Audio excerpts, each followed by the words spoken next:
All right, we need to talk about the incoming Trump administration's cabinet now, specifically the selections. These selections are poised not only to be confirmed potentially with no FBI background checks, as we already talked about, but Donald Trump's cabinet picks are poised to undermine the very people who put Donald Trump back in office. They voted for him, as we've said before, thinking he'll be good for me. He'll be good for my family. He'll be good for the average person. And with every subsequent nomination, almost every subsequent nomination, we learned that that is very much not the case. I'm going to give you some examples of how Trump's cabinet picks are not just going to be neutral for the average American. Trump's voters are about to get screwed. Let's talk about a few of them. Marco Rubio for Secretary of State. Marco Rubio's a big hawk, pro-intervention when it comes to foreign policy. What happens when you have a pro-intervention Secretary of State? Well, you have costly interventions in wars that disproportionately impact working class people whose sons and daughters end up serving in these theaters. Rubio loves military spending. It'll drain resources from domestic programs, which might actually be good for the average American, infrastructure and job creation. Rubio's foreign policy is not good for the average Trump voter. Pete Hegseth for Secretary of Defense, Fox News pundit, no real experience running anything. He is more interested in making inflammatory statements than actually having a military that's ready. The fact that Hegseth is incompetent could lead to mismanaging defense budgets, putting soldiers, many from rural and working class backgrounds, at risk with inadequate equipment and poor planning. Hegseth has no business being there. It won't be good for the average person. Tulsi Gabbard has this track record, which we'll look at in more detail later, of cozying up to authoritarian regimes, could destabilize alliances that keep Americans safe and secure. Tulsi's foreign policy approach could create economic instability, harm trade relationships, and harm industries that depend on trade, manufacturing, agriculture. This is crucial to Trump's rural voters. They'll get screwed under Tulsi. Trump's new AG nominee after Matt Gaetz dropped out in shame, Pam Bondi. She's already proven she's willing to put personal loyalty over justice. She dropped an investigation into Trump University right after Trump's charity gave her a donation. And as Attorney General, she'll focus primarily on protecting Trump. What are Trump's interests? She's not going to address the crime that Trump voters say must be addressed. She's not going to deal with voting rights. She's not going to deal with the corruption. She'll participate in the corruption, never mind deal with it. Terrible choice for the average American. Who else? Robert F. Kennedy Jr. The anti-vaccine rhetoric is a threat to public health, especially for rural and underserved areas where healthcare access is already limited.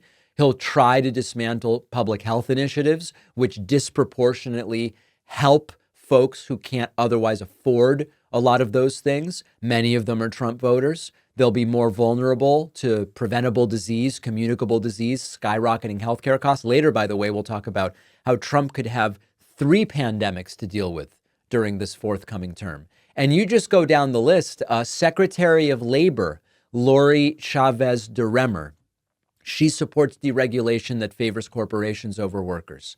That means fewer worker protections for overtime pay, working conditions protections, job security. She wants to deregulate everything. That's not good for workers. You keep going down the line. Secretary of Agriculture, Brooke Rollins, big ties to big agriculture. That prioritizes the huge corporate farms over small family-owned operations. Trump says the small farmers love him.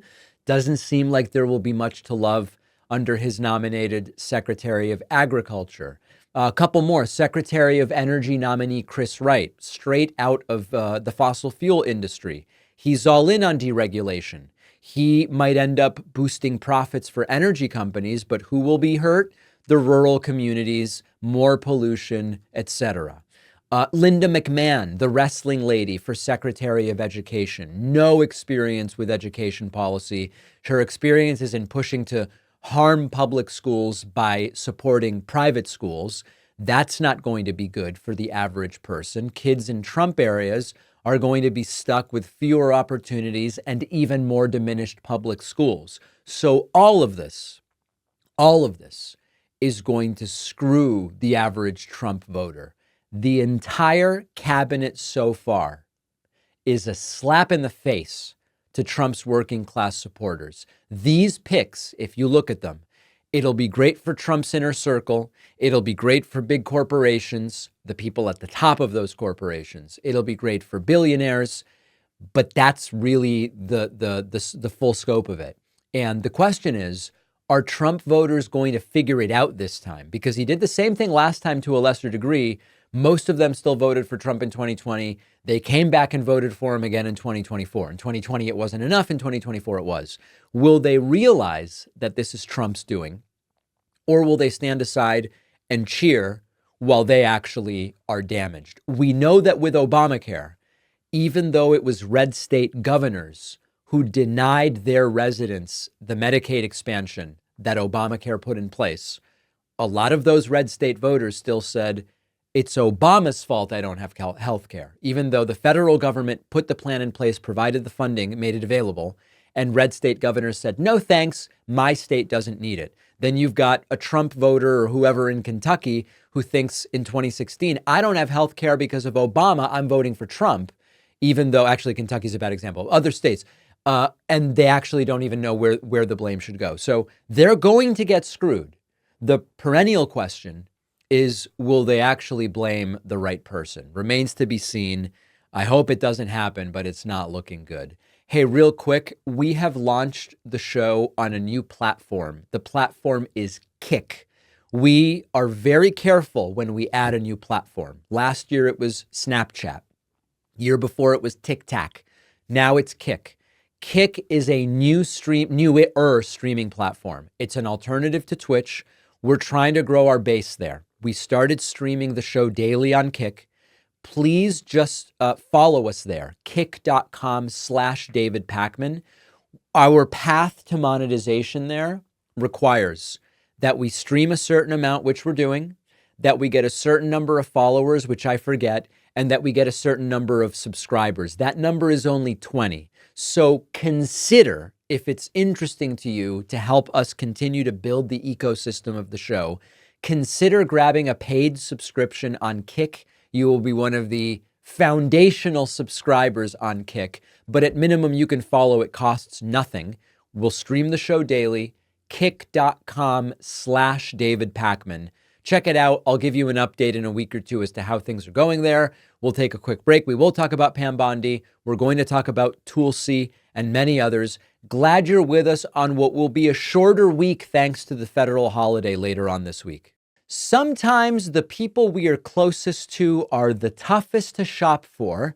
Luckily, there's a gift everyone on your list will love. It is the Aura digital picture frame.